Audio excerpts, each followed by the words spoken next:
All right, I just want to, on behalf of the Bradford County Board of Commissioners, I just want to take a moment to thank everyone for coming out tonight. On behalf of Commissioner McClinko and Gates, we hope that you find the next couple hours helpful and useful. This is the first of what we hope to be more of these meetings to help us all understand as much as we can about the type of development that may take place, not only around our nation that is taking place now, but also may take place in our area and in our county. This presentation isn't meant to be for or against anything. This is an informational meeting. We're hoping that the presenters, if you pay attention and listen, there's a lot of information that will be shared tonight of real lived experiences of data centers in counties in really what amounts to ground zero for data center development in Loudoun County, Virginia, and Frederick County, Maryland. We hope that you'll be able to come away with some of your questions answered, and as much as we're able to, get as much information in front of you as is humanly possible. We as commissioners are interested in seeing that if data center development takes place, is done in a responsible manner that maintains the complexion of our communities and our county. I think as a person, we're supportive of responsible economic development and job growth. We're also interested in maintaining, as I said before, our community's character. What you're about to hear is a high-level narrative of the various types and aspects of data centers and some of the real lived experiences and examples of data center development. However, there are very few answers that we would be able to give due to not knowing what, if anything, may or may not be coming to our area. And I want to highlight one thing. You know, there's a lot of narrative out there in social media about data centers, what they are, what they aren't. I can tell you there's still a lot of unknowns. Anybody that takes one of these out of their pockets and makes a phone call is making a phone call through a data center. If your pictures are stored in the cloud, they're stored in a data center. If you use a search engine for anything, if you go online and try to search anything, you're using a data center. If your kids play games on their computers, invariably, probably they're using a data center. If anybody streams any videos, any videos at all, you're using a data center. If you shop online, Amazon, any of the others, you're using a data center. Just to give you an idea of the magnitude of what we're talking, this year alone is projected that there's about $1.4 trillion devoted economically to data center development. So what we're going to do is we're going to listen to several presentations tonight, and I pray that you would listen to these presentations and listen to what they're sharing with you, because again, they're real lived experiences. So I'm going to start off by introducing first, I believe Mike Turner is going to be the first presenter. He's vice chair of the Loudoun County Board of Supervisors and a leading national voice on energy and land use. Representing the Ashburn District since 2019, he chairs environmental and energy committees at both the state and national levels, shaping policies that balance infrastructure needs and sustainable growth. So Mike, if you wouldn't mind. Well, thank you very much for that kind introduction. I appreciate it. I'm going to try and share my screen. Let me make sure you guys can see it. Can you see it yet? Yes. All right, hang on. See what we got here. All righty.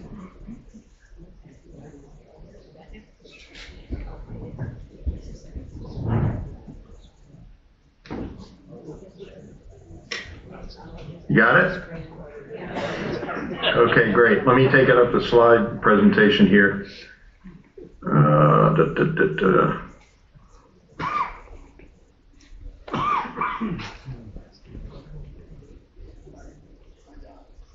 There we go.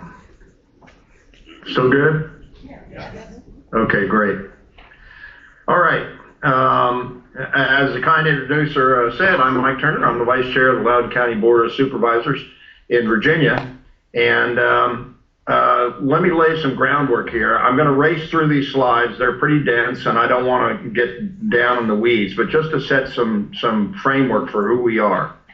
Loudoun County has the highest concentration of data centers anywhere in the world. We have 200 plus data centers in the 30 square miles of eastern Loudoun County. We have 53 million square feet built, another 60 million square feet in the pipeline, though the vast majority of that will never get built. There has not been a single day in the last 16 years now that a data center was not under construction somewhere in Loudoun County. Just to set the frame, there's a lot of dis and misinformation about data centers floating around. I am not an advocate for or against data centers. What happened was I did a presentation in November of 2023 to the Virginia Association of Counties, and they asked me to brief everybody on how we got where we were in Loudoun County, and I did, and I finished the presentation. It was very well received. And I realized when I came back home, I'd done a presentation and said, all right, this is how we got here. But as an elected official in Loudoun County, I felt like I had an obligation to do the research to figure out where this train was headed. Now, this was 2.5 years ago. And so I started writing and putting slides together, and I ended up with a 40-page white paper. And I also have a one-pager, which I'll go over at the end of this briefing, of the 15 best practices for communities considering data centers. And then a full slideshow. This is an abbreviated version of the slideshow.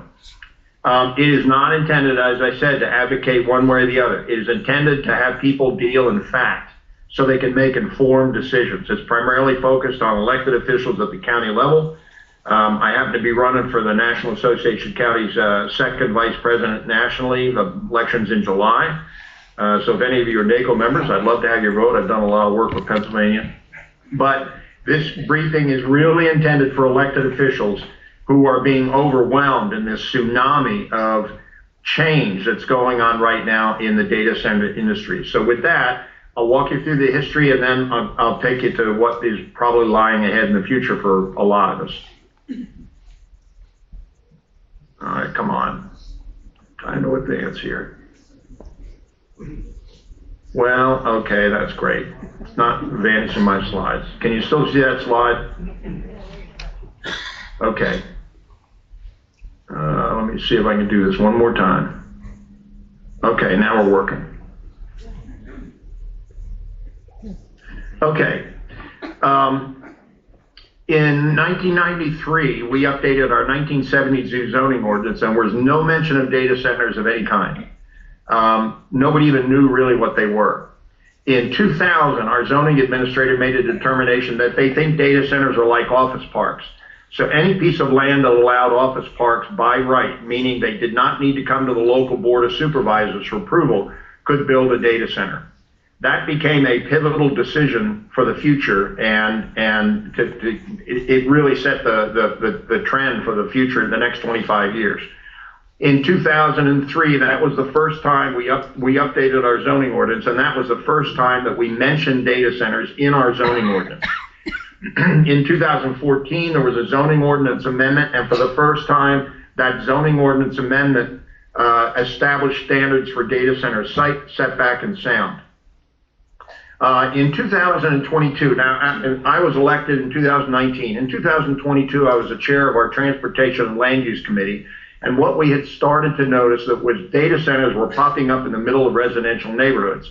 Now, if you go back to that 2000 decision by the zoning administrator that said they can go anywhere you have an office park, well, the big hot trend back then was office parks, and they were in the middle of residential neighborhoods. Around about 2017 or 18, the data centers started realizing that they were running out of land in Data Center Alley, and they needed to buy land that allowed data centers by right. And so they started buying up land and land banking land for future use that allowed data centers without having to come to the Board of Supervisors. And we started to notice this in 17, 18, 19, that time frame. So as the chair of the Transportation and Land Use Committee in 2022, I started in May, I said, we got to get a handle on where these data centers are, where they're going, where we want them, and where we don't. So we had a series of 3 meetings, May, June, and July of 22, and we developed that roadmap. literally 1 week after that third meeting on my committee, PJM, the Northeast Power Grid Authority, which is responsible for power generation and transmission lines in 13 northeastern states, came down to Dominion and said, you know that 5-year integrated resource plan you submitted that said you need $65 million worth of infrastructure over the next 5 years? Well, you're only off by a factor of 10. You're actually going to need $650 million of infrastructure. And Dominion was caught completely off guard. And so they basically told the data centers, your energy is capped until we figure this out. And they were capped up until this past December for 20% of their electricity service agreement that they had signed with Dominion. Now, we're a regulated monopoly state, which means Dominion Energy is required by law to deliver energy to all customers. So technically, they can't delay like this. Our state legislature has introduced legislation, we don't know if it'll get signed by the governor, that says we ought to allow Dominion to delay but not deny power, because they have to do that anyway because our power grid is oversubscribed right now. That was the first time we figured that out. 2022, coming out of COVID, was a benchmark year. Fast forward down to 2024, that was our joint legislative audit review committee meeting that said in an unconstrained power build out, it's going to be very difficult to meet the power demands of the data center community. That was an official report. Even if you cut demand in half, it was still going to be difficult to meet the power demands. And then on March 18th, 2025, I had introduced a motion and finally passed on March 18th of last year. The Board of Supervisors voted unanimously to permanently end by right data centers in Loudoun County. Every new data center in Loudoun County must come to the Board of Supervisors for permission. The benefits of data centers. These are old numbers. I can tell you the current numbers. In fiscal 26, we have an operating budget. Now, our total budget is about $4 billion, but our operating budget is in the neighborhood of $1.5 billion. Last year, data centers accounted for tax revenue equal to $1.3 billion of our $1.5 billion operating budget. That's how much revenue they are generating. On average, our tax rates, our personal property tax rates, are about 25% lower than our comparators around us. It costs the county about 4 cents for every dollar of tax revenue they generate. A normal small business charge costs us about a quarter for every dollar they generate, and homes are about break even. They don't put cars on the road, and they don't put kids in our schools for the most part. This gives you an idea of how much the growth has occurred over the last 20, 25 years. The 119% increase in amount of floor space on the ground is now 53 million, as I mentioned earlier. So from 20 to 25 is a 119% increase, and it's now up to 53 million square feet built on the ground.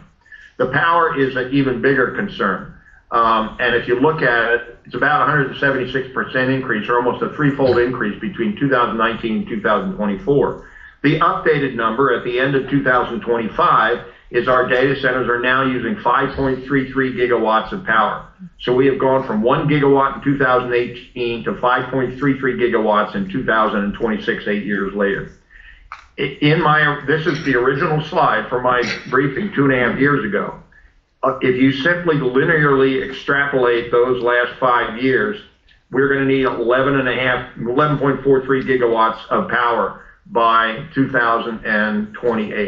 29, sorry. But this linear extrapolation basically didn't really account for AI.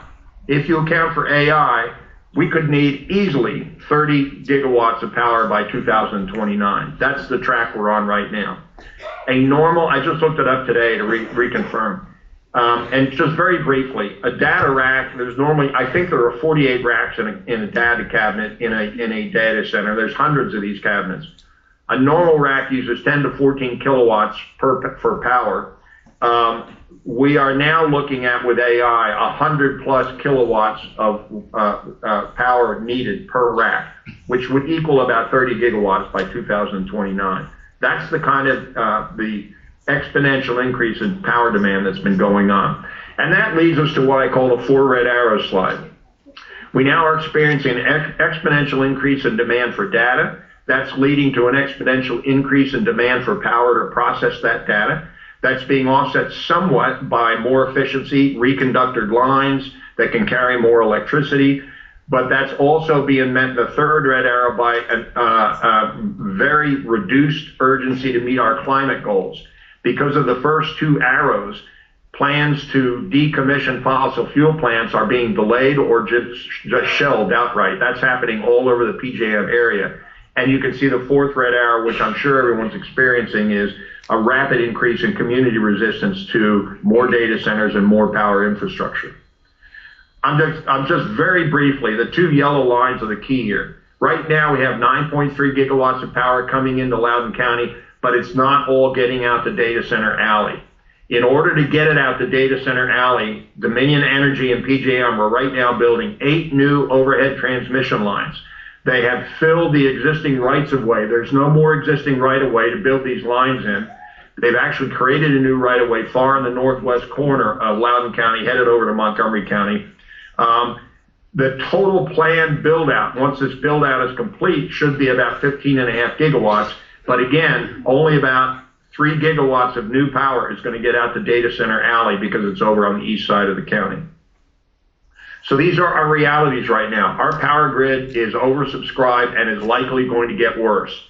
The planned infrastructure build-out will not keep up with demand. This is all Mike Turner's opinion, although that was confirmed by the Joint Legislative Audit Review Committee study that was released last December. Halting new data center construction will slow but not solve our problem because all the old data centers are going to GPU, graphics processing unit, AI-dependent chips. The rapid increase for power demand in Data Center Alley is in fact slowing the decommissioning of fossil fuel plants. I just briefly touched on it. Our global temperatures went up 1.55 degrees centigrade last year. That's the first time in human history the temperatures have gone over 1.5 degrees centigrade. If they hold that average for 9 more years, we will go over 3 of the 6 global tipping points, which is the Labrador Currents, the Greenland ice cap, and the Antarctic ice cap, and nobody knows what's going to happen after that. Community resistance to power infrastructure is growing rapidly. Solar or wind are simply not viable if you're in a data center discussion. I'll explain why in a second. And my conclusion 2.5 years ago was the 135-year-old paradigm of power being generated by large remote power plants and transmitted across hundreds of miles of transmission lines was not going to work for Loudoun County. There are 3 possible scenarios, and they are iterative, and they are being borne out right now. 2.5 years after I started this project, they are being borne out right now. 3 things are going to happen repeatedly and iteratively from now on. Number 1, the power companies are going to start artificially constraining demand. They're going to start telling the data centers, you cannot have any more power. Our utilities in our state like ours, where they're required to deliver power, will delay but not deny applications. Last year, the normal wait time for max power on your electricity service agreement was 3 to 4 years. Dominion extended that to 4 to 7 years last year, and I suspect it is beyond 7 years now. At the same time, you're going to see technological breakthroughs where the chips, the AI is going to need less and less energy. That's great, but there's a thing called Javon's paradox, which says that any resource used more efficiently will end up with more of that resource being used. From a practical basis, what this means is if you've got a data cabinet that has 48 racks in it, and because of efficiencies and technological breakthroughs, you now only need 2 of those data racks. What do you think the user is going to do with the empty 46 racks? They're going to fill them up with new chips, and it'll be right back to being the same power data center. So that's the second iteration. And the third iteration, the data centers are going to get tired of depending on a grid that's unpredictable, and they're going to start moving to on-site power and microgrids. So let's take a look at a definition of a microgrid. There's 5 components. I've got 1, 2, 3, 4, 5 listed here. A large power consumer, a data center, an on-site power source, we'll talk about in a second, a backup system, usually backup generators, a regional grid connection, and then the 5th one that I don't have listed here, let's see, 1, 2, 3, 4, 5, it's 6, is a storage. Usually we're moving to battery storage, long duration energy storage, not technically batteries. Those are all elements of a microgrid on site. So what are the possible power sources for on-site power? Well, diesel backup generators. We'll talk about they should be tier 4 generators, not tier 2, but those are backup. Those are not base load power. Natural gas pipeline, renewable natural gas from biomass, those are all okay, but you need natural gas turbines to run to deliver the power continuously. Dispatchable power means you throw a switch and you have 100% power. You have to have the natural gas lines come into your gas turbines to power those on site. You should never have them without selective catalytic reduction. I'll talk about that in a second. Energy storage systems, that's what I talked about with batteries. The graphene long duration energy storage is now obsolete. This slide is a year old and this graphene storage is obsolete. But they have new long duration energy storage systems that are coming online that are not lithium ion batteries. And so some sort of storage is probably in the offing. Small modular reactors. A micro reactor is 0 to 20 megawatts, as small as 20 to 100 megawatts, and large as anything over 100. There's about 70 to 75 different variations right now. I maintain that the industry is going to go to small modular reactors, and I'll show you why here in a second. Hydrogen fuel cells, there are two types really, green, blue/gray. Green is truly green. They use solar panels to split hydrogen and oxygen from water. They deliver hydrogen and oxygen from an anode and a cathode across a membrane, and that generates electricity. That is a green hydrogen fuel cell, but it uses solar power to split off the hydrogen and the oxygen. Blue hydrogen fuel cells, in my judgment, Mike Turner's opinion, are filthy. They use natural gas. They split out oxygen and hydrogen from the natural gas. They release carbon dioxide and pure methane into the air when they do that. When it gets to the blue hydrogen fuel cell, the hydrogen fuel cell itself is emission-free and noise-free, and it generates power. But to get there, you've got to reform the methane gas in order to get it to the blue hydrogen fuel cells. So that's kind of a misnomer. All right, this is the base load power chart. These are all the possible sources of on-site base load power. And as you can see, right now, technologically, the only one that can deliver base load power, that means enough power to run 24/7, 365, is natural gas turbines on site with selective catalytic reduction attached. I have kind of a horror story out of Loudoun County, and I can tell you about that here in just a second. The only other one that's coming online is small modular reactors, and I'll show you why. You must understand the concept of capacity factor. There are 8,760 hours in any given year. If you are a 100 megawatt power source and you deliver 100 megawatts for 8,760 hours, that's 100% capacity factor. If you deliver an average of 50 megawatts for 8,760 hours, that's a 50% capacity factor. Or if you deliver 100 megawatts half the time, 4,380 hours, that's also a 50% capacity factor. The capacity factor for the various types of energy you can produce on site, starting from the bottom. Solar has a 23% capacity factor. It takes generally 7 acres to produce 1 megawatt of solar. So if you want to generate 100 megawatts of solar power, you need 700 acres of solar panel. However, that's not going to deliver 100 megawatts. It's going to deliver an average of 23.4 megawatts because it only works part of the time. Wind is 34.3%. Gas is at the source, at the generation plant, about 60%. But if you have solar turbines on site, that's dispatchable. You throw a switch, they deliver 100% power. So the gas probably on site is in the 90s somewhere. Biomass 60%, but you can see nuclear, no emissions, no noise, and it has a 92.3% capacity factor. The only way the industry can move forward with the kind of demand that we have right now, unless that demand drops off, is nuclear power. That's just reality. I'm not advocating that. It's the physics of the situation. That's where we are. The 6 factors, and these are the 15, well, I'm getting in now to the 15 best practices for communities getting data centers. Any community about to get a data center must answer the 6 factors at the front. Now, we do it through proffers of the developer proffers these things. We know enough in Loudoun County now to demand these things in the proffers. But there are also things called community benefit agreements, which are new now. If your zoning can't do it, you can have them sign a community benefit agreement. It must address I'm sorry, I've reversed these. The chart is, the slide's out of date. Number 1 is sound. That is your biggest complaint. Number 2 is setback. Number 3 is site. What does it look like? Number 4 is now power. Number 5 is water. And number 6 is emissions. I got to update this slide. So again, in order of priority, sound, setback, site, what does it look like, power, water, and emissions. So these are the 15 best practices. Make sure your land use plan matches your zoning ordinance. Never let them get out of sync, because it allows people to decide, the zoning ordinance says one thing, but the land use plan says another. Never allow by right data center development. That should be a thing of the past in communities all across the country. The local governing board must be able to see what's going to happen with that data center. Require tier 4 backup generators. That is state of the art. They're expensive.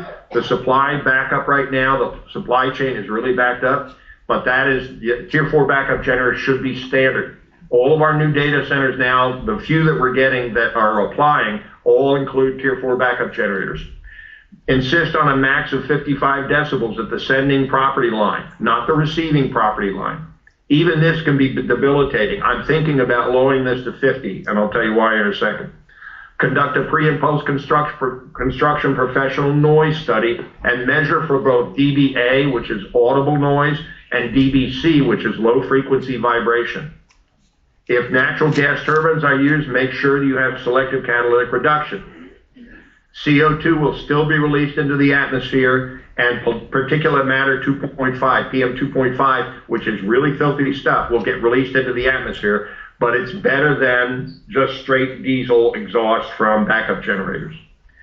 Long duration energy storage other than lithium-ion batteries, that is now being developed in several different ways, not graphene, but other ways. A minimum of 500-foot setback from residential, 1,000 is preferred.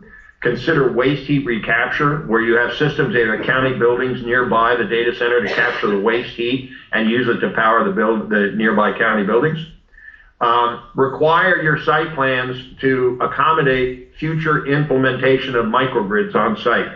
So have them plan to evolve so they have a place to put an on-site power source and battery backup and backup generators from the outset. Work with utilities to have them use all advanced conductors in their wires. I won't get into the details, but the fairly inexpensive modification is to go to ACSS, reconductor the lines. I believe that there is a future ahead in an underground high voltage DC grid just for data centers. That's Mike Turner's crazy idea. I have not had anybody shoot it down yet except Dominion Energy. They just don't think it can be done, but all the HVDC experts I've talked to said it absolutely can be done. The Green Building Initiative measures green globes. It's like a LEEDs rating. It's more comprehensive.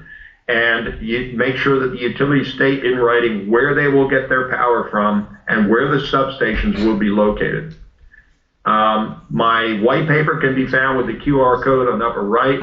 My full web page, where my county web page, is on the left. If you go to the one on the left, you can get the white paper, the slideshow, and the 15 best practices list. And with that, I will stop talking. Well, thank you very much, Mike. Not on. There we are. Now we are. Well, thank you very much, Michael. And if you would stay with us for a little bit, we've got a few more presenters, and I'm going to give a plug to you. If I'm not mistaken, you're a former helicopter pilot and fighter pilot. If I'm not mistaken, is that correct? Yeah, that is correct. All right. And I also want to give a plug to this facility for allowing us to be here tonight. What do you think of this? This is new. I think we're the first group in here, if I'm not mistaken. So a huge round of applause to Wyalusing School District for what they've done. This is beautiful. All right, we're going to move on. We're going to jump ahead just a little bit and then come back. Todd Eaby is a manager of the Project Review Program, which is the permitting department at the Susquehanna River Basin Commission. He is a licensed professional geologist with the state of Pennsylvania. The Commission is an interstate agency that includes members of the federal government, New York, Pennsylvania, Maryland, with a mission to enhance public welfare through comprehensive planning, water supply allocation, and management of the water resources of the Susquehanna River Basin. Todd has completed various extensive hydrologic studies throughout the eastern half of the United States for private individuals and industry, state and the federal government. So Todd, if you would, the floor is yours. Great, thank you. Can you see my entry screen? Yes. Okay, great. Thanks a lot. I'm going to be moving along pretty quickly, kind of short presentation. Let me see if I can advance. There you go. So just really quickly, Susquehanna River Basin Commission is an interstate compact commission for members. It's 3 states, New York, Pennsylvania, and Maryland, and the federal government. We often get the question, does the Susquehanna River Basin Commission actually have regulatory authority? And we do. It's a fairly narrow regulatory authority focused on water use. So I have up here our regulatory thresholds, withdrawals from either groundwater or surface water at 100,000 gallons per day, consumptive use 20,000 gallons per day. And we regulate diversions into the basin at any amount and out of the basin at 20,000 gallons per day. We also regulate natural gas withdrawals and consumptive use at gallon 1. So, there's our regulatory thresholds. I just wanted to also say that a data center or any industry really that exceeds these commission thresholds in the Susquehanna River Basin will require approval from the commission before they even can start constructing any kind of water-related features. And then once they are approved, they would be required to report both their daily withdrawals and consumptive use of water if they are doing those activities. So we get a lot of questions about that, and I know a lot of data centers can be fairly sensitive about their water use. They feel there's a lot of proprietary information in there, but this is a requirement of the commission, and we would get that data submitted to us electronically.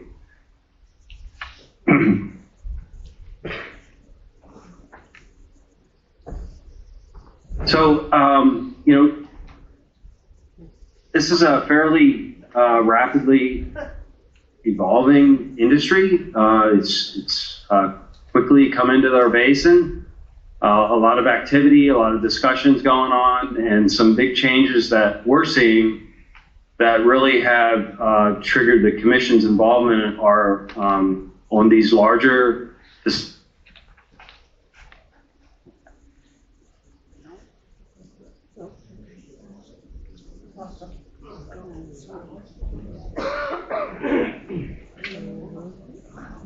We lost your audio.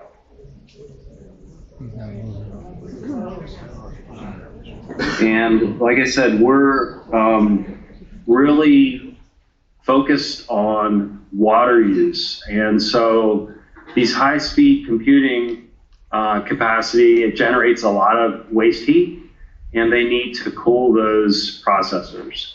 Other times, and traditionally, there would be water-based cooling systems that would be proposed or used to provide that cooling. It was convenient, fairly cost-effective, but the downside of that is really that it can and has the potential to use millions of gallons of water a day. So the other thing that we want to make sure that people keep in mind is that the water use doesn't stop there. We heard a lot from Mike Turner talking about the power demands and the different options for providing power. Well, a lot of those power facilities, if they're going to be building new facilities to provide power to these data centers, they depending on how they're being done, they can also use a lot of water, millions of gallons a day potential, or even tens of millions, depending on what type of power they use. So water can really be hit twice when one of these facilities is going to be built. The facility itself, and then also the power generation. But there are cooling technologies that will conserve water, and that's one of the things that the commission is really encouraging projects that are considering building in the Susquehanna River Basin, that they consider some of these hybrid systems that are not straight evaporative cooling. The evaporative cooling uses the most water. Hybrids may use a much smaller amount of water, and they may only use water during a couple months a year. And then there's actually what we consider to be dry cooling, that may use no water at all, or a very small amount of water, even below the commission's consumptive use threshold. So there's a lot of variety there and things that should be considered when designing and siting facilities. So one of the things that the commission did back when a lot of the natural gas power plant expansion was happening up in our basin, we looked at a few facilities that were using dry cooling technologies. And we saw how there was a very significant reduction in water need for facilities that were going dry cooling. And dry cooling on a power plant is similar to like your cooling system in your car. You know, they circulate a fluid through the power plant or through your car engine, and then it comes out to a large radiator, and it has a fan that blows air across the radiator to cool that cooling fluid that's circulating. It's very similar with the natural gas power plant. Well, data centers can do some similar types of cooling equipment. So the commission looked at the dry cooling resolution that they had adopted for power plants, and they amended it, and then also included data centers, and to encourage them to consider these hybrid systems, hybrid cooling systems, or dry cooling systems to really reduce their water footprint. So there's other benefits to doing this. When you're building a data center, you're looking for land, you're looking for power, you're looking for all these different things, transmission capacity, stuff like that. So by taking water out of the picture and maybe going dry cooling where you're using very little or no water, then you have one less piece that you need to look for to find the appropriate site. And some facilities, we've seen some that could completely avoid any permitting or approval requirements from the commission. So it may allow you to site these better. Even when you can reduce your water use, you can get lower application fees, quicker permitting, because the dry cooling resolution actually will have staff prioritize reviews for facilities that are doing dry cooling or hybrid systems. And so it also reduces the environmental footprint and lower operational costs without having to have water used like an evaporative cooling facility. So, like I said, we've had a lot of facilities, a lot of talk about facilities in the basin. So, you know, what's really have we seen so far? You know, we've been over 2 years really since we really started talking about data centers in our basin, and really we've seen a lot of talk, a lot of discussions, but really not a lot of action yet, especially with the commission. So currently we have one facility that has an approval issue. It's Amazon Data Services up in Salem Township in Loudoun County. They have a hybrid cooling system, and they're currently approved for 129,000 gallons per day of consumptive use. So that's really less than your average golf course. Your average golf course has a consumptive use of around 300,000 gallons per day. They don't have a withdrawal permit. All they have is a consumptive use approval. Their primary water source is from public water supply through a service line, and then they have a couple smaller sources that are backup sources. Most of those come from trucking some water in from different water sources, and those are truly just backup. We have one other application in-house for a facility that's currently installed. That facility is in Hazleton in Loudoun County, and that facility, their source of water is from municipal wastewater. And then their facility is proposed to consumptively use up to 67,000 gallons per day. So it's actually quite a bit less than even the Amazon data services. Right now they're working on some land use approvals, so that's why it's stalled currently, and our review of the project is suspended until they resolve those issues.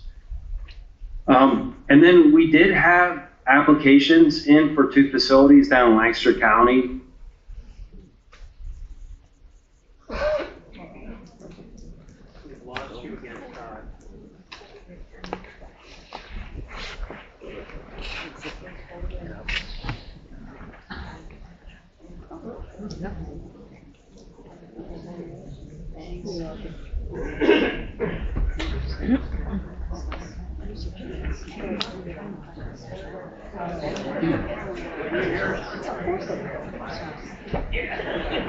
Recording in progress. Food industry, facility cooling, different industries can be hundreds of thousands of gallons a day. But golf course, irrigation, snowmaking, hundreds of thousands of gallons per day. And I already mentioned that the average golf course is about 300,000 gallons per day at its peak. So, but if these aren't designed right, the data centers aren't designed right, they don't consider these water-saving technologies, they have the potential to evaporate and consume, millions of gallons a day. We've heard numbers even up 5 million gallons a day for a facility. Very significant water use. So we want to make sure we talk to these facilities early and make sure they're thinking about reductions in water use in their design. So just a little bit, we often get asked about other aspects of the project and if we regulate it and how but I already mentioned the commission's focus is very narrow in water use. Our agency is directed by our compact to avoid duplication of other agencies that are already effectively managing and regulating other aspects, like we don't regulate water quality issues, discharges of wastewater, encroachments, land development. All those types of things are managed and overseen by the local community, individual states, federal government, and so we do not duplicate that kind of oversight. And then, the permits are all individual permits. It's not a one-size-fits-all. They can have very specific conditions and limitations. If they do withdrawals, they can have low flow restrictions or have actually interruptions if there's not enough water at the water source that they could be restricted and not allowed to withdraw. They all have reporting requirements, like I mentioned. We have a dedicated compliance department. We have 2 offices where compliance staff are located. They can get out and do inspections and audits and those kinds of things. And then all the approvals have term limits and renewals aren't automatic. So let's stop there and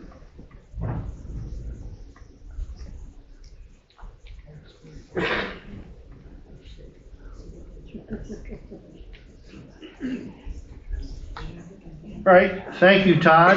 Now we'll move on to Patrick Murray.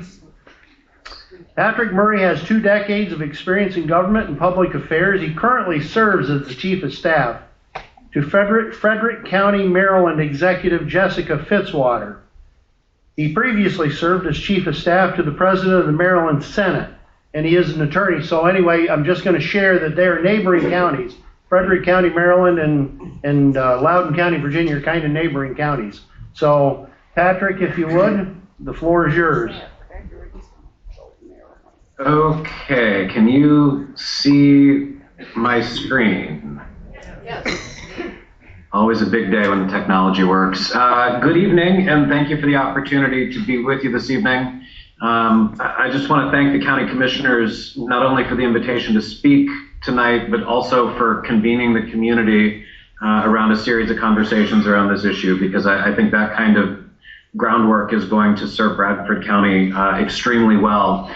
As was mentioned, Frederick County is right across the Potomac River from Loudoun County, Virginia, and our journey with data centers is not nearly as well developed or as long as Loudoun County's.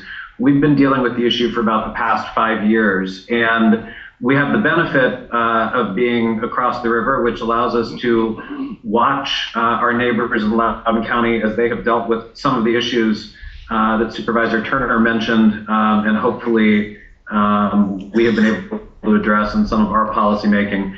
I would also say, before I jump into that Supervisor Turner is, in many ways, if you'll permit a bad science fiction metaphor, he's Yoda, and I'm somewhere not even quite hoping to be Luke Skywalker yet. So you've already heard from the guy who really understands this issue forwards and backwards. I'm just going to spend a little bit of time this evening talking about some land use decisions that we've made that you may want to consider.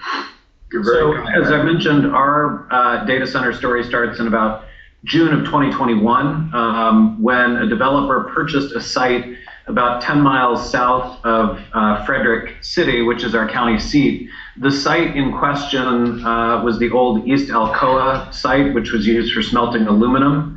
And large portions of that site are brownfields. As you might expect, a site where they smelted aluminum also has pretty significant water and power infrastructure. And so in many ways, this is a site that is, in our opinion, appropriate for data center development. So that purchase occurred in June of 2021, and in December of 2021, the developers there got their preliminary approvals. Shortly thereafter, in March of 2022, before I worked for the county executive, so I get no credit for this whatsoever, but the county adopted its first critical digital infrastructure ordinance. That was in March of 2022.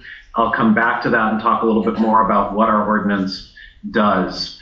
When my boss, County Executive Jessica Fitzwater, was sworn into office in December of 2022, she said, we've done some good work around data centers, but we need to continue that work and really update our laws and our land use decisions, because as you've already heard repeatedly this evening, the data center industry is a rapidly evolving industry. So she convened a data center work group that met publicly from June of 2023 until March of 2024, produced a series of recommendations for updating our CDI ordinance and for land use. And so just to kind of walk you through some of the siting and design criteria that we've adopted, we have done our best to mitigate the visual impacts associated with data centers.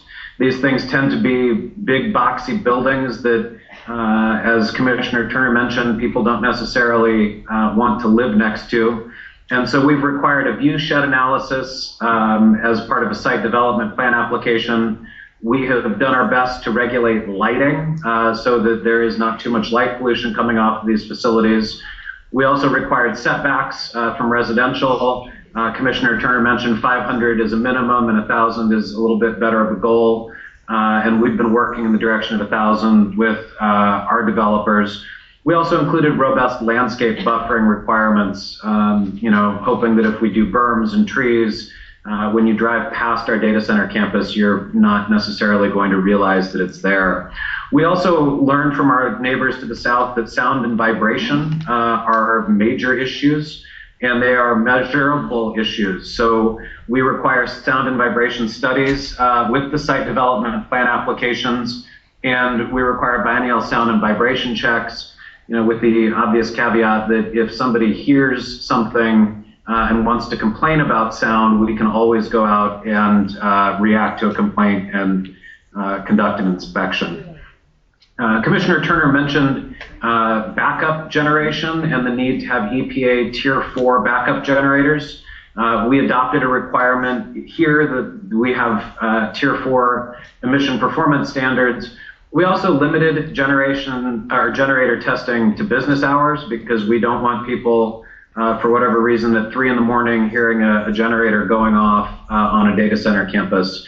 Now, as you might expect, Tier 4 generators come with relatively large fuel tanks, and so we established some requirements for volume capacity, as well as containment of those backup generator fuel storage units.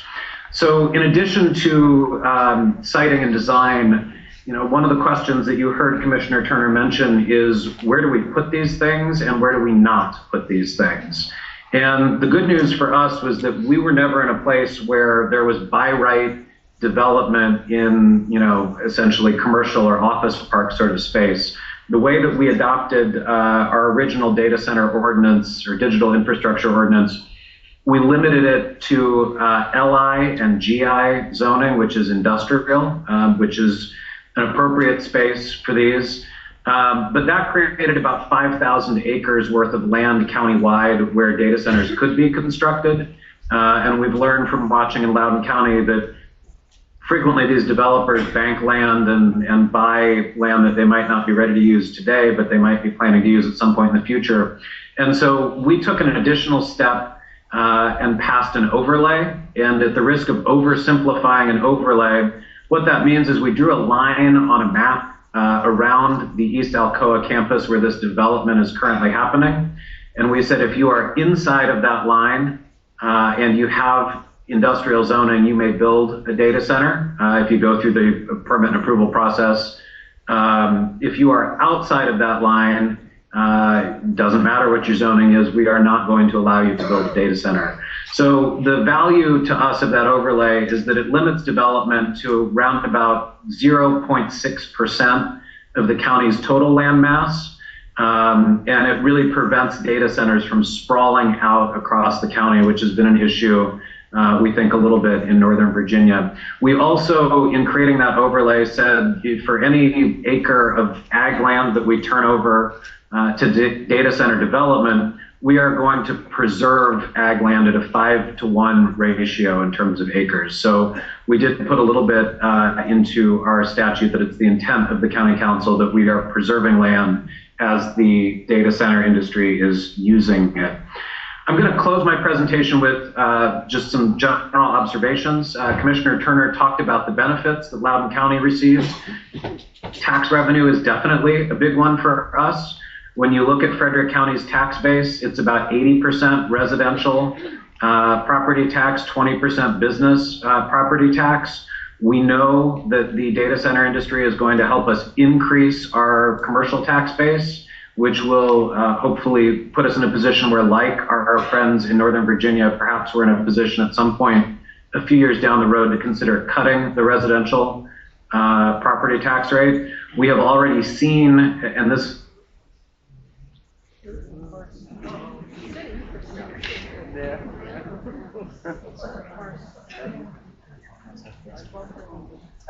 We lost you, Patrick. That's amazing. That always happens. We lost you, Patrick. Can you hear us? Also some countywide benefits. So we're talking here about things like community centers, workforce training centers, bike paths and trails, and we anticipate making an announcement about those community benefit agreements later on this year. Major benefit in the community is we've got a lot of guys and gals working out there right now. I think the last time I talked to my friends at IBEW 24, they told me there were about 800 members working, and they anticipate that those jobs will last several years during the construction phase, but will also continue after the construction phase because there's a lot of maintenance and upkeep that goes along with these racks that are in the data centers themselves. We've also seen other business development. There's a large manufacturer here called Stultz that does large air cooling for data centers. We're hearing anecdotally more and more about folks who are looking to invest here in Frederick County because they want to be near that kind of development because their businesses rely on that kind of development. So we are seeing some benefits. We are certainly, as Commissioner Turner mentioned, seeing some concerns. One of the concerns we have, and this is an issue you all may want to consider, is whether your tax structure allows you to capture all of the revenue that you could capture with data center development. So we can get real property tax collection. We don't have the business personal property tax that allows us to tax the racks inside of the data centers. As I recall the statistics from Loudoun County, they get about 30% of their revenue from real property and about 70% of their revenue from business personal property. So Correct. That's right, Pat. So we are leaving here in Frederick County some money on the table, and we have to go down to our friends in Annapolis with our handout to ask for that authority. So we are working to make sure that we can do in Frederick County what our friends across the river have been able to do. One of the concerns that we hear frequently from the community is they live next to a giant construction site. And anybody who's lived next to a giant construction site knows about truck traffic, knows about mud on the roads, knows about construction noise. That is just candidly a challenge that would be associated with any development that might be happening out at East Alcoa. Commissioner Turner made the point about energy issues, and I always tell people that we at the local level in Maryland do not regulate utilities. Unlike Virginia, which is a monopoly state, we deregulated in 1999. I say we, for the record, I wasn't working in the General Assembly then. I was somewhere in college, I think. But we have a deregulated marketplace, and so that creates some interesting challenges. But our General Assembly, like the Virginia General Assembly, is looking at some solutions on energy issues. We need to update our stormwater regs to reflect some of the development that's happening out there.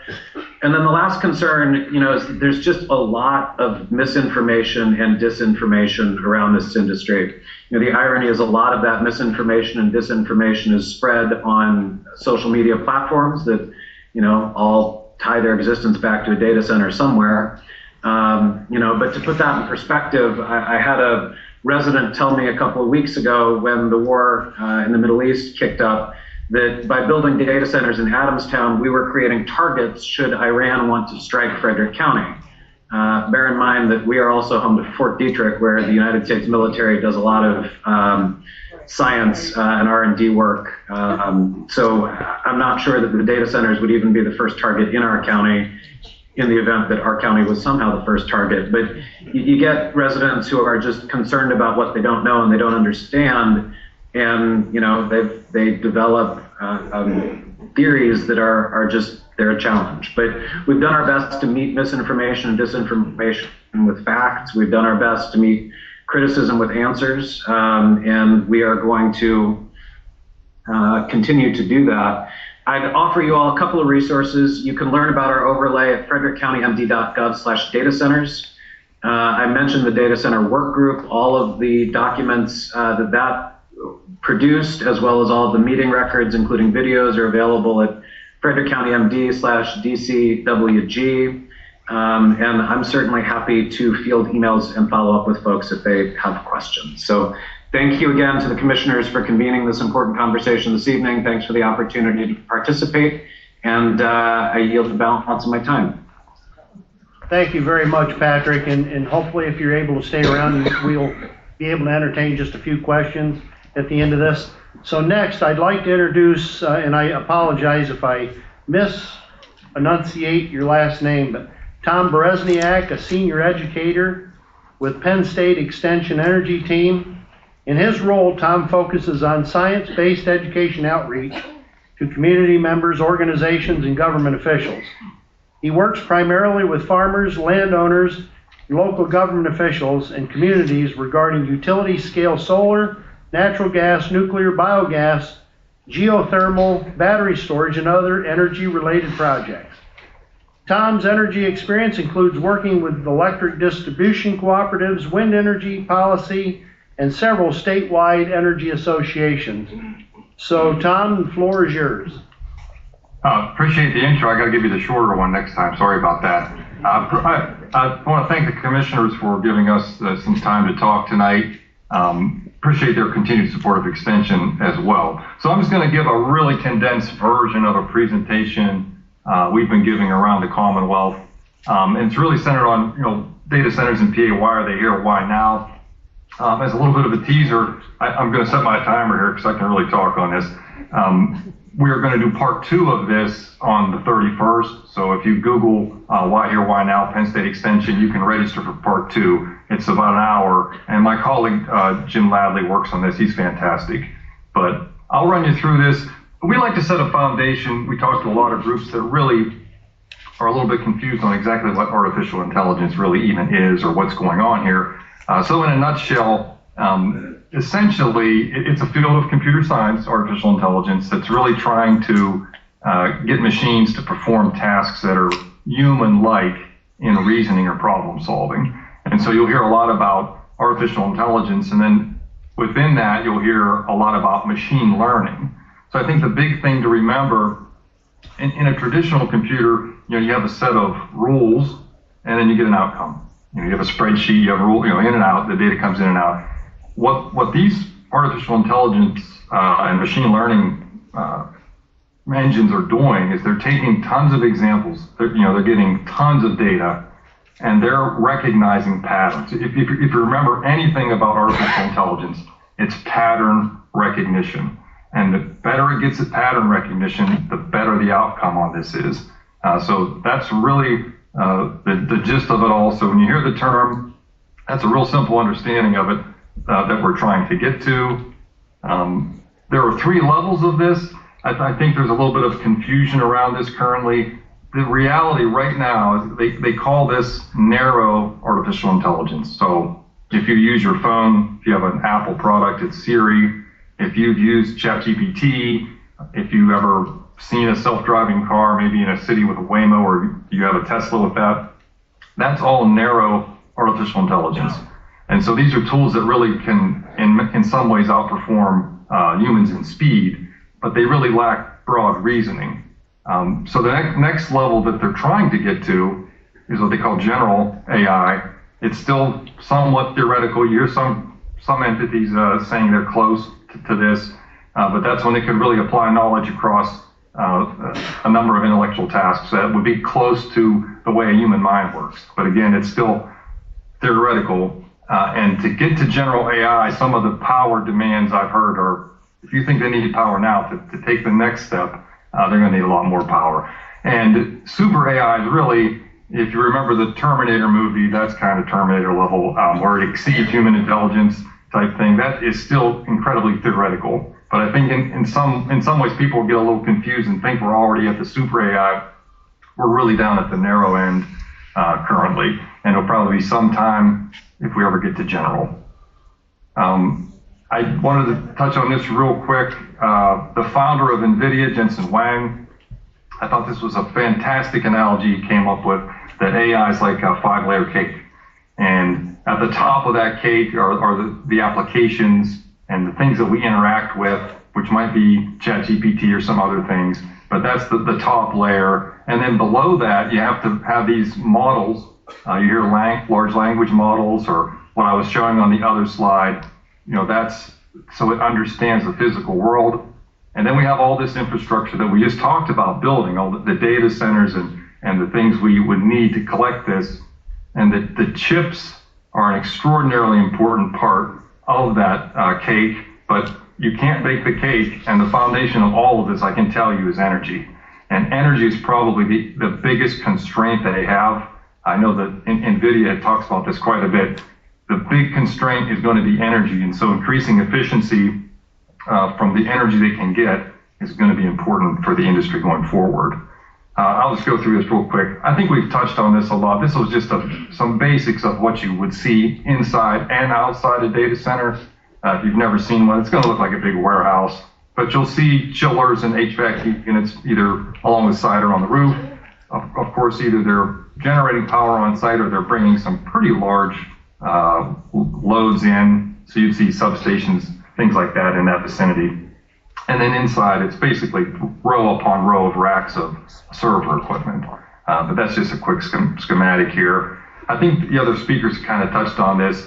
The definitions are important. They go from like a micro data center all the way up to hyperscale. I think there's a bit of confusion where everybody thinks they're going to get a hyperscale data center. That's really not the case. Those would be, we go by power draw, so over 100 megawatt, probably 10,000 square feet or more. The cloud-based centers, I think would be more typical, and those would be somewhere around 100 megawatt and south of 100,000 square feet, somewhere in that range for those. I did want to touch on this map. There are a number of hotspots across the country, and Northern Virginia obviously is a major center, and that region is kind of growing. Proximity matters in this game. We are really a coastal population country. So if you go around looking where most of the population is in the U.S., it's along the coast, and that demand for data and accessing it to get low latency or really a high-speed connection, the distance to your customers matters in delivering these platforms to the end user. And so that's why this is a very, very attractive region, being so close to Northern Virginia for expansion. And for some other reasons we'll talk in just a second here. A quick snapshot of where the data centers are clustered currently in PA. We have somewhere north of 108 that they've been able to kind of loosely, pin down. They don't want to disclose maybe all of them, but you'll see proximity to population matters. So Pittsburgh and Philadelphia have quite a few data centers right in that area. And those could be hospital data centers. They're probably, your Netflix is coming from one of those data centers for sure. People hate their buffering on their computer. They want to watch everything on demand. And so that proximity really matters in positioning these data centers. But that's kind of a snapshot of where they currently sit across the Commonwealth.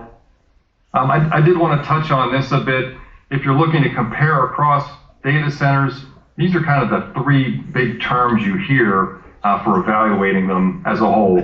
Power use effectiveness is really the amount of power coming into that facility, and any kind of waste or things like lighting or maybe some ancillary things that aren't quite needed to crunch the actual data. So in a perfect world, you would be using 100% of all the power to that facility for the computations that you're needing for the data center itself.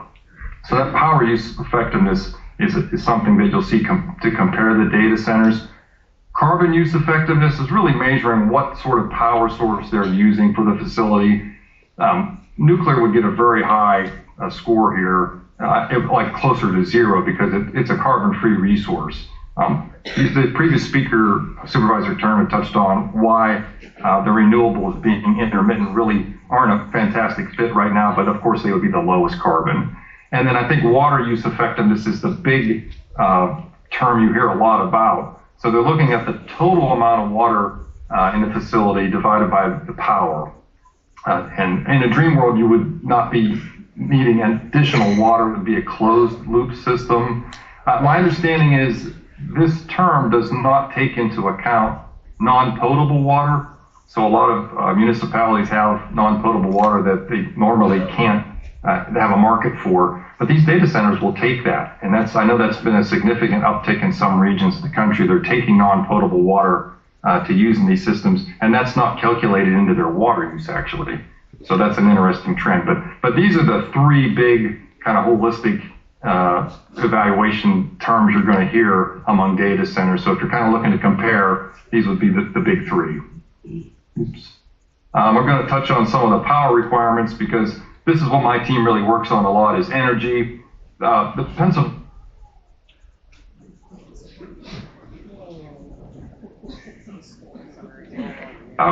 We're still third in coal. You're looking at some of the largest natural gas storages here. in about 49 underground facilities. And we are the number one producer of electricity. We export about 25% of what we produce out of the Commonwealth of Pennsylvania. So we are blessed with power and resources here in the Commonwealth. But I don't know, a lot of people may not realize just what an advantage we have. This is a quick snapshot. This is the Appalachian Basin for Marcellus and Utica and natural gas development. And if you look at where those dots are, now this is an older chart. They actually haven't updated this in some time. There's more activity in that region. But that basin you're looking at in the entire world, only Russia produces more natural gas than that picture you're looking at there. So I hope that puts it in terms of the enormous resource we have. And that's why if you listen in the last week, I would say, there was a major announcement in Ohio, a major West Virginia announcement, another major Southwest PA announcement. And you can tell by that map, they're all within that area of the Marcellus Utica drilling. That's where the gas is, and they need the power like yesterday. The Supervisor Turner kind of stole my thunder on this, but capacity factor is enormously important. He touched on this, so I'm not going to really go over it too much. But the two highest capacity factor, you'll notice, we had Amazon come in and make a deal with Susquehanna Nuclear, because that's a high nuclear capacity factor. And then Microsoft comes in and goes through a deal to purchase part of 3 Mile Island through an agreement that's now the Crane Clean Energy Center. And that's one of the major reasons. They wanted a high capacity factor nuclear, and then dominantly at nearly 60% natural gas will kind of power the rest of it. But that is an important thing that the previous speaker kind of touched on. This power surge that you're hearing about, some of the demand growth is kind of astronomical. On the low end by 2030, they're talking about a 10% increase in generation, all the way up to 17%. And more and more of the estimates are probably on that higher end. So you're talking about a tripling of U.S. electricity demand in a very short period of time. All of that, AI's we're going to do the majority of that, probably around 25% of that power requirement increase is coming from all that AI, the larger hyperscale data centers. And just to put into perspective, we talk about so many big numbers. So 1,000 megawatts would be 1 gigawatt. So when you hear that term gigawatt, it's hard for people to wrap their head around it. Well, I can tell you a gigawatt of power is the amount of power that the city of San Francisco needs. So if you think of a city the size of San Francisco, that would be a gigawatt. And a number of these facilities are announced at 3, 4, 5, 6 gigawatts. So that puts it in perspective, but that is a lot of power. What is driving electricity costs? We get this question a lot. So I'll take a couple seconds to go over this. I would argue against the data centers causing your spike now, because we have very few of these larger ones in our region, but we have seen since 2005 a shift in generating power costs being the highest to now really the transmission and distribution. So the poles and wires, especially since 2018, have been hit by a lot of inflationary pressure. You see increases in costs of components of 1,000% or more on some of this. That has really driven some of the costs passed on to the consumer to improve and expand some of this transmission and distribution. We have a lot of aging infrastructure. Once you get to around 50-year lifespan of some of the distribution components, which is what you see near your home or business, those need to be replaced. And they need to build these systems to really withstand both the top maybe 5 hottest days of the year, and increasingly in parts of the country, you have to make them withstand very cold weather. That's expensive. And so if you see increases in your temperature that you didn't have 30 years ago, and you see some colder areas, Texas went through this a couple of years ago. It was catastrophic almost to their grid. They have to increasingly harden these assets. And also things like wildfire are coming in that we really didn't have a few years back, but it's creeping into parts of the Commonwealth right now. While some regions, renewables are lowering some of this, in other regions, there are some mandates that are increasing it. And while natural gas is incredible in this region, it has faced some volatility and spikes based on We're now exporting a lot of the liquid natural gas, and while that's been incredible for the industry, it's opened up some volatility in the pricing. So we've seen price fluctuations that we hadn't previously seen. So natural gas is a fantastic resource we have here, but there's been some volatility in the pricing. I'm going to fly through this. There's some of the price surge that came up. You've probably seen about a 46% increase in your retail rate since 2018. And those are distribution cost surges. And we're seeing a bit of an imbalance in closing some legacy power sources and not bringing on something with an equal capacity factor to really replace that. So I'll fly through this real quick. Some quick challenges and opportunities. Obviously, concerns on energy costs. We had a discussion on concerns on water. Some of the previous speakers say, noise is now number one. And obviously, you have some environmental concerns. Solutions you may have heard about in the paper would be the PUC tariff program. That's kind of more around bring your own power. You're going to hear that term more and more, bring your own power. Community benefit agreements was already talked about a little bit here. And then farmland preservation has come up across the state as well in protecting areas of Commonwealth that might have some very valuable soils.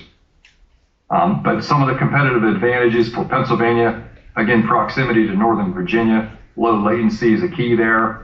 We have abundant natural gas. We have a lot of infrastructure compared to other states in this region. We are blessed with water in the Commonwealth. We have the nuclear power plants have been either repurposed, some of the coal facilities as well. And we've seen a lot of momentum around investments. And we always like to tout our world-class education and the talent we have here in the Commonwealth. So with that, I think I stayed within 15 minutes, and I'll yield the rest of the time. Okay, thank you. Yes, I am. Could we give all the presenters a round of applause, please?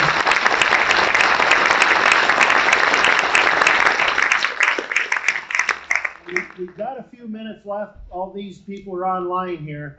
If anybody has any questions, could you come to the mic, please? Give your name and where you're from, your township, municipality, or whatever, and who you're directing the question to. And if you could, be brief, because we'd like to try to get a few questions in for our presenters while they're online with us. So if anybody has any questions for either Mr. Turner, Mr. Murray, I think Mr. Eady had to leave, or Mr. Beresnyak, if anybody has any questions for any of the three. Hello, my name is Tammy Eddy. I live in Asylum Township. My question is actually for you gentlemen, because I would like to know if you've put any of these restrictions they've talked about in place for us. If you haven't, are you willing to halt construction until you do? And if not, why not?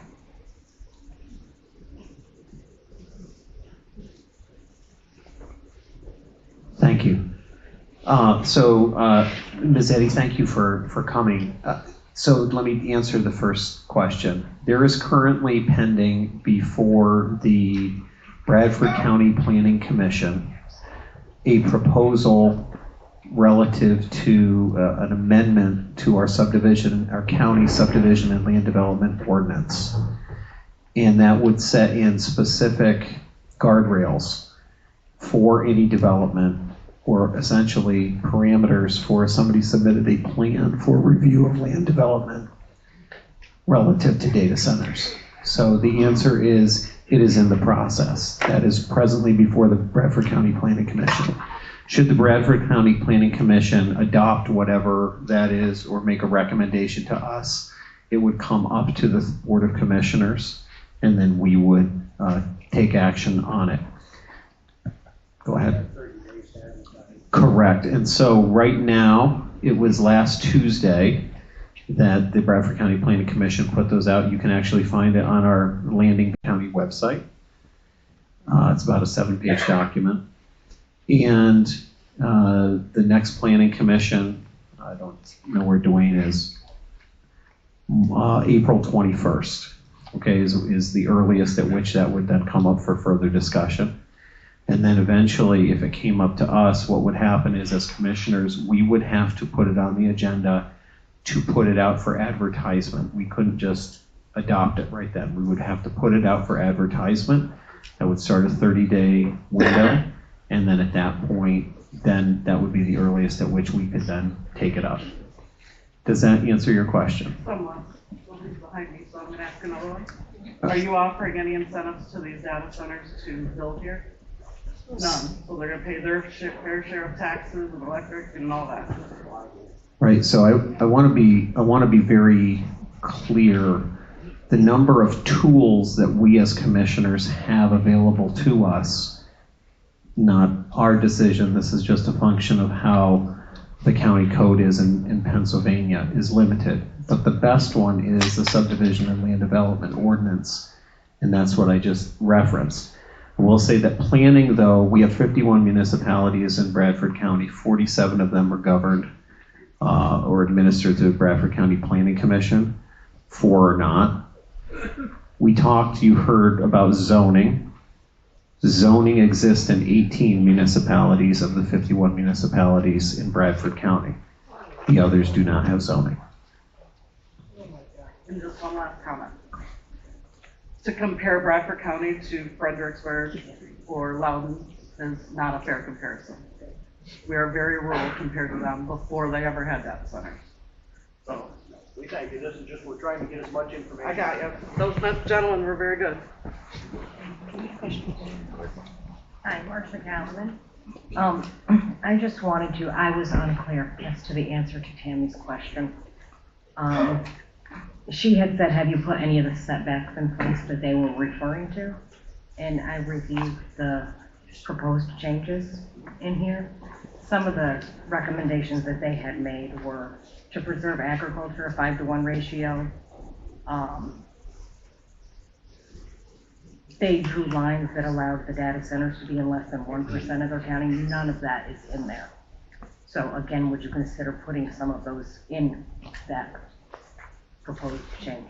Those would be comments that you could put in front of the planning commission and let them, if they're going to, they could adopt it, and then it comes before us.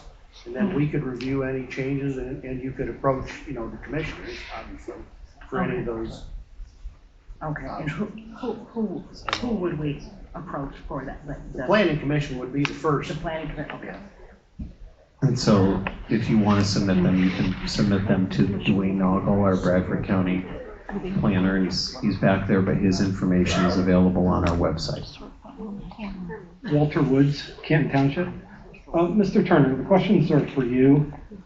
Did you have any housing issues before the data centers started coming in? And are you having any housing issues currently with them using up so much land or possibly destroying houses or trailer courts or anything like that? That's what I'm curious on. Well, generally speaking, the data centers are looking for land that's not primarily for houses. There's only 6 parcel types they could even build by right on, and for the most part, those were not residential. One of the problems we encountered was we had been the fastest growing county in Virginia and one of the fastest growing counties in the country for 25 years. So at the same time, we're having this exponential growth in data centers in our industrial land. We're having the same exponential growth in houses and residential parcels. And they just kind of come into conflict. Everybody that can build one of those 2 types of things on land is going to build those things, and they eventually bump into each other. And the problem is that we encountered is this happens so fast that it's, there are those within the county that will say, well, we made mistakes. I never characterize it as we made mistakes. We made what I thought were good decisions within the context of the times when we had to make those decisions. And I'm talking about boards 20, 25 years ago. There's really been not that much conflict between data centers and houses until just recently, when the industrial land is used up and it's starting to bump up against expanding residential neighborhoods, and they're contiguous to each other. That's when we really have problems, and that's what we've had to try and address. Okay, thank you. Hello, my name is Valerie Sinise. I'm from Susquehanna County. I'm hearing a lot about the growth, development of these things, but what my mind wants to go to is, what does the decommissioning, the retiring process of these kinds of establishments look like? I think about EV, electric stations. I think about recycling for solar panels. What does it look like on the other end of when the time for this data center has come to its completion? I can give a quick short answer here. We just literally, I'm not kidding, 2 days ago, had the first, it's Friday I found out about it, the first data center that wants to tear down and rebuild. So there's two issues here.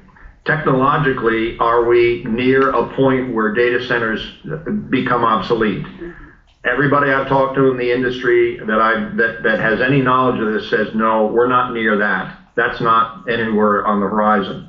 But we are approaching now, this is our first legacy data center that said we want to tear down and rebuild. And we're looking at that as an opportunity to say, all right, if you're going to tear down, you want to rebuild, here's how we want you to rebuild. We don't want you to rebuild what you have. We want you to rebuild with all these new things that we've learned about and create a much better data center. Now, even that's probably not going to sell with our constituents. Our constituents, if they hear an opportunity to get rid of a data center, that's the option they want. Get rid of a data center. We've got enough. But if that person has a right to rebuild a new data center and can rebuild it either poorly or very nicely, but they are going to rebuild that data center, then we're put into the difficult position of having to say and explain to our constituents, look, we had a choice between bad and worse. We chose bad. It's still a data center, but it's a much higher quality data center. That's an issue that we're starting to deal with really for the first time this past week.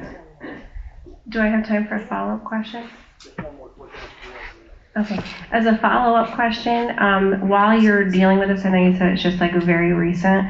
How about the recycling or the refuse of the materials within the data center? And if you could go back in time, would you make it that they had to reapply for another permit to be there to do another data center? They may have to do that. We haven't figured out yet. This is so new. We don't know whether they're going to have to come in and apply to us for certainly another building permit, or is it just a replacement of an obsolete existing use? And our planning and zoning is trying to figure that out. As far as the recycling, I don't know.